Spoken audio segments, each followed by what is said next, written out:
देखिए सवाल नंबर 30 पर ध्यान दीजिए। सवाल 30 कहता है क्या, 31 मार्च 2022 को समाप्त होने वाले वर्ष के लिए फ्री मेडिकल सोसाइटी के निम्नलिखित प्राप्ति एवं भुगतान खाते 31 मार्च 2022 को समाप्त होने वाले वर्ष के लिए आय व्यय खाता बनाइए। यानी फ्री मेडिकल सोसाइटी एक गैर व्यापारिक संस्था है, चूँकि मेडिकल से संबंधित है, इसका मतलब डॉक्टर से संबंधित होगा और ये मुफ्त में हो सकता है, दवा उवा का वितरण करती होगी, ठीक है ना। तो इसका प्राप्ति भुगतान खाता आपको दिया हुआ है और प्राप्ति भुगतान खाता के बाद नीचे में कुछ आपको एडजस्टमेंट दिया हुआ है, जिसमें चंदा बाकी प्रारंभ में अंत में, दवा का स्टॉक प्रारंभ में अंत में, अग्रिम प्राप्त चंदा प्रारंभ में और अंत में कुछ कुछ दिया हुआ है, आउटस्टैंडिंग सैलरी दिया हुआ है और दान को आय समझना चाहिए। इतना बात आपको एडजस्टमेंट में कहा गया है और आपको बनाना है प्राप्ति भुगतान खाता से आय व्यय खाता। तो जब हम प्राप्ति भुगतान खाता को गौर से देखते हैं तो देखिए भुगतान साइड में जो भी आपको मद दिया गया है वो या तो पूंजीगत भुगतान होगा या आयगत भुगतान होगा।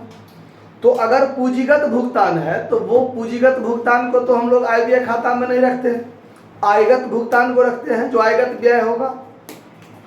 और इस भुगतान वाला आइटम में से जो आयगत भुगतान है उसको मात्र इनकम एंड एक्सपेंडिचर के डेबिट में दिखाएंगे।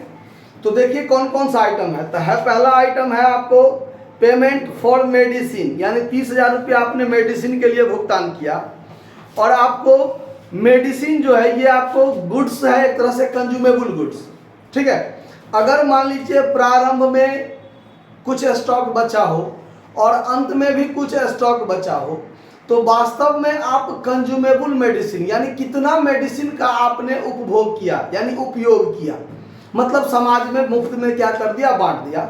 सिर्फ वही बात यहाँ जाना चाहिए जो कंज्यूमेबल गुड्स है, क्योंकि प्रारंभ में कितना था वो भी नहीं जाएगा और अंत में कितना बचा हुआ है वो भी इसमें आय व्यय खाता में नहीं जाएगा। मतलब कितना उपभोग हुआ, उपयोग हुआ, ठीक है, बस वो जाएगा। तो इसके लिए आपको क्या करना है, the calculation of consumable medicine for current year, यानी करेंट ईयर के दौरान हमने जो करेंट ईयर के लिए कितना व्यय किया वो मात्र दिखाएंगे। तब पहले यह दिखाते हैं हम लोग कि सबसे पहले हमारे पास ओपनिंग स्टॉक में, ओपनिंग स्टॉक ऑफ मेडिसिन हमारे पास कितना का था। तो हमारे पास opening stock of medicine adjustment में देखिए 1 अप्रैल 2021 को 10,000 का मेडिसिन आपके पास पहले से था। फिर आप प्राप्ति भुगतान खाता कहता है कि वर्ष के दौरान हमने मेडिसिन के लिए 30,000 रुपया का भुगतान किया, यानी paid for medicine during current year as per receipt payment account, आपने 30,000 रुपया वर्ष के दौरान मेडिसिन के लिए आपने खर्च किया, जो कि आपका रिसिप्ट पेमेंट अकाउंट बताता है। तो आपका मेडिसिन पर टोटल खर्च हो गया कितना, 40,000 अभी तक के दृष्टिकोण में। लेकिन फिर एडजस्टमेंट कहता है कि आपके पास अंत में क्लोजिंग स्टॉक ऑफ मेडिसिन बचा हुआ है, यानी आपका मेडिसिन लास्ट में 15,000 का बचा हुआ है। तो 40,000 में यदि आपका मेडिसिन 15,000 का बचले रह गया तो इसका मतलब आपने मेडिसिन बांटा कितना का, 25,000 का बांट दिया होगा। आपने 10,000 पिछले साल से खर्चा किया था तो इस साल भी आपका बचा हुआ प्रारंभ में बचा हुआ था आपके पास 10,000 का मेडिसिन। वर्ष के दौरान आपने 30,000 का मेडिसिन के लिए और खर्च किया तो टोटल खर्चा 40,000 हुआ। अगर आपके पास लास्ट में 1 रुपया का भी मेडिसिन नहीं बचता, इसका मतलब हम ये मानते कि हमने 40 का 40,000 बांट दिया, तो आय व्यय खाता में कंज्यूमेबल मेडिसिन 40,000 लिखा था। लेकिन आपके पास यह बता रहा है कि 15,000 का आपके पास अंत में बचा हुआ रह गया, तो वो तो खर्च नहीं हुआ। और हमको दिखाना है कि वर्तमान वर्ष में, वर्तमान वर्ष के लिए कितना खर्च हुआ, नगद हो चाहे उधार।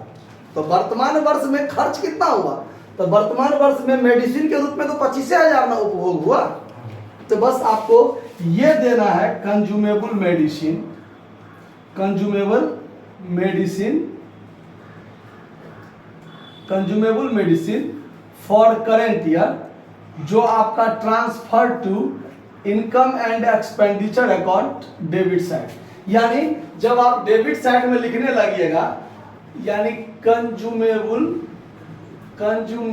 मेडिसिन, कंज्यूमेबल मेडिसिन, तो आप कितना का दिखाइएगा? मात्र 25,000 का दिखाएंगे। अगर हम यहाँ अलग से कैलकुलेशन कर लिए तो हमारा ये इनकम एंड एक्सपेंडिचर अकाउंट पूरा फ्रेश साफ सुथरा लगेगा। अगर हम इसी में ऐड लेस करना शुरू कर देंगे तो थोड़ा खिंचाड़ हो जाएगा, तो वो खिंचाड़ नहीं करना है, सवाल फ्रेश रखना है, इसीलिए इसको अलग से वर्किंग नोट कर लिए। ठीक है। अब देखिए आगे का खर्चा है आपको डॉक्टर का मानदेय, होनोरेरियम टू डॉक्टर, तो ये भी आपका डेबिट में होगा, टू होनोरेरियम फॉर डॉक्टर। और आपका इसमें एडजस्टमेंट भी है 10,000, तो डॉक्टर का मानदेय से संबंधित कोई नहीं है, तो सीधे 10 का 10,000 यहाँ दे दीजिए। उसके बाद आपको लिखना है सैलरी दिया हुआ है 27,500, तो ये भी आयगत है, सैलरी 27,500। आपको कहता है कि देखिए 1/1/2021 को अदत्त वेतन का चार्ट बना हुआ है, प्रारंभ में और अंत में दोनों दिया हुआ है। तब प्रारंभ वाला में आपका बकाया नहीं है और अंत वाला में आपका बकाया है, यानी साल के अंतिम दिन आपका वेतन बकाया है, लेकिन प्रारंभ में वेतन बकाया नहीं। अगर मान लीजिए प्रारंभ में वेतन बकाया रहता और हम यहाँ प्राप्ति भुगतान खाता कहता है 27,500 आपने दिया, अगर प्रारंभ में बकाया रहता तो पिछले साल का बाकी होता, तो पहले वो देते तब इस साल का देते, तो वो घटाते। अगर प्रारंभ वाला बकाया रहता तो घटाते, वो है नहीं, और साल के अंत में 500 बाकी है, मतलब इस साल का बाकी है, तो वो वाला आइटम जोड़ देंगे। तो यहाँ लिखेंगे आउटस्टैंडिंग सैलरी 31/3/2022 500 रुपया, यानी आपका टोटल सैलरी 28,000 खर्च के रूप में है इस वर्ष के लिए। उसके बाद है आपका सन्ड्री एक्सपेंस 500। क्या हुआ, कोई दिक्कत है क्या? सन्ड्री एक्सपेंस देखिए, to sundry expense, sundry expense खर्चा है जो 500 का है, दिखा दीजिए। उसके बाद है देखिए इक्विपमेंट परचेज किए हैं 15,000 का। तो ये जो इक्विपमेंट खरीदे हैं तो ये तो आपका फिक्स एसेट्स हो गया। अगर डॉक्टर ऑपरेशन करने वाला कोई इक्विपमेंट खरीदा है, मशीन खरीदा है, तो क्या वो उपभोग्य नहीं ना है, वो तो फिक्स एसेट्स है, कई सालों तक चलता रहेगा, तो वो पूंजीगत होता है, उसको नहीं लिखेंगे। चैरिटी शो एक्सपेंस 1,000, इसको लिखेंगे। तो टू चैरिटी शो एक्सपेंस आपका 1,000 है, ये लिखेंगे। अब आइए प्राप्ति साइड वाला आइटम में से क्या सब जाएगा, तो टू बैलेंस बीडी जो आपका कैश का है 7,000, वो तो नहीं जाएगा। अब आइए चंदा में 50,000 का चंदा आपका प्राप्ति भुगतान खाता दिखा रहा है, और चंदा के संदर्भ में आपका एडजस्टमेंट है, वर्ष के प्रारंभ में बकाया, अंत में बकाया, प्रारंभ में एडवांस, अंत में एडवांस। अगर ऐसा हो तो हम लोग क्या करेंगे, कैलकुलेशन ऑफ सब्सक्रिप्शन अलग से कर लेंगे, ताकि हमारा इनकम एंड एक्सपेंडिचर अकाउंट क्या रहे, साफ सुथरा रहे, फ्रेश रहे।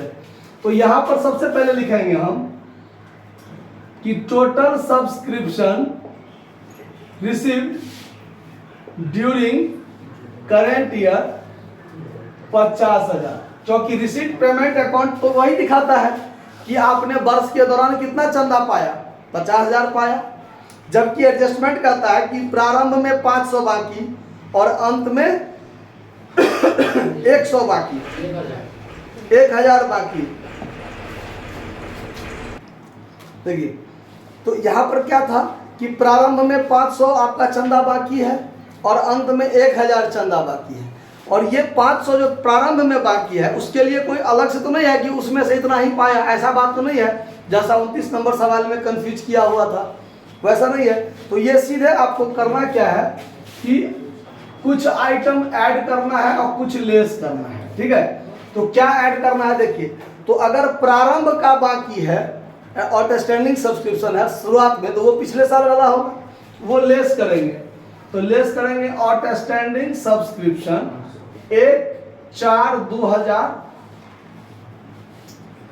1 अप्रैल 2022 है कि 21 है, 21। तो ये आपका 500 क्या होगा, लेस होगा। और अंत में जो 1000 है आउटस्टैंडिंग सब्सक्रिप्शन 31/3/2022 1000 ये क्या होगा, ऐड होगा। और देखिए तीसरा नंबर एडजस्टमेंट है कि सब्सक्रिप्शन रिसीव्ड इन एडवांस प्रारंभ में नहीं है। अगर प्रारंभ में एडवांस रहता तो इसको हम लोग ऐड करते, और सो है नहीं, अंत में है एडवांस, तो ये एडवांस अगले साल वाला होगा, तो उसको लेस करेंगे। तो यहाँ लेस करेंगे तो थोड़ा ऊपरे लिख देते हैं लेस, और यहीं पर लिख देते हैं एडवांस सब्सक्रिप्शन 31/3/2022 कितना रुपया है, 1000 नहीं 500 है, 500 है, ये लेस होगा। तो अब ये जुटेगा तो 51,000, और ये 500 500 1000 घटेगा तो 85,000। तो यहाँ पर हो जाएगा subscription total subscription for current year transfer to income and expenditure account. अब आप कहिएगा कि सर 50,000 था तो वही दे देते, ये सब करने की क्या जरूरत था, लेकिन अमाउंट संजोग से सेम था, इसीलिए ना जोड़ घटा करके वही चीज आ गया। अगर अमाउंट अलग रहता तो अंतर आता कि नहीं आता।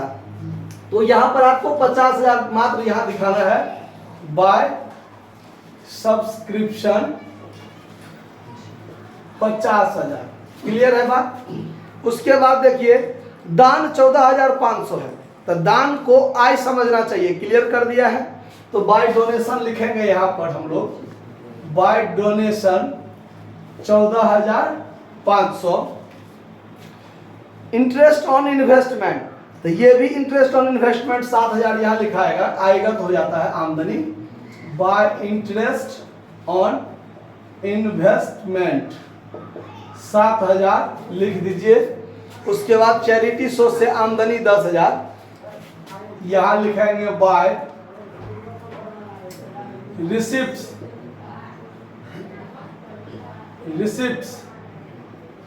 From charity source, receipts from charity source 10,000 रुपया आया है, तो वो 10,000 रुपया लिख दीजिए।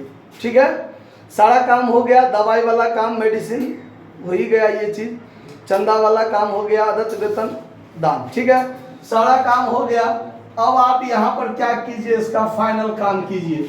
तो फाइनल में देखिए 50 10 60 10 70 70 11 81,500, ये 81,500, तो इधर भी 81,500 होना चाहिए। और 81,500 में से 81,500 में से 25 और 10 35,000 ये घटा दीजिए, 35 28,000 29,500, तो 29,500 घटा दीजिए तो 17,000 आता है। कितना है, तो 2500 थे सैलरी में, कहाँ होगा आउटस्टैंडिंग सैलरी 500। अच्छा, आउटस्टैंडिंग सैलरी का कितना होगा 2500। तो सब पहले दिमाग नहीं लगाए, चलिए 2500 यहाँ देना है, तो तब ये बदल जाएगा, ये बदल जाएगा तो कितना हो जाएगा 30,000 ना, 27 2 29 31,000। तो अब घटाना पड़ेगा, तो अब फिर से घटाना पड़ेगा 81,500 माइनस, तो ये हो गया आपको 30 30 60 60 5 65 65 1 66 66,500, तो 66,500 घटा दीजिए तब 15,000 आता है। कितना है आंसर है 15,000। तो ये हो गया आपका 15,000। टू यहाँ क्या हो जाएगा सरप्लस, और यहाँ लिखेंगे excess of income over expenditure. Expenditure आया बात समझ में कि कहीं कोई दिक्कत है, कोई दिक्कत नहीं ना, तो इसको नोट कर लीजिए।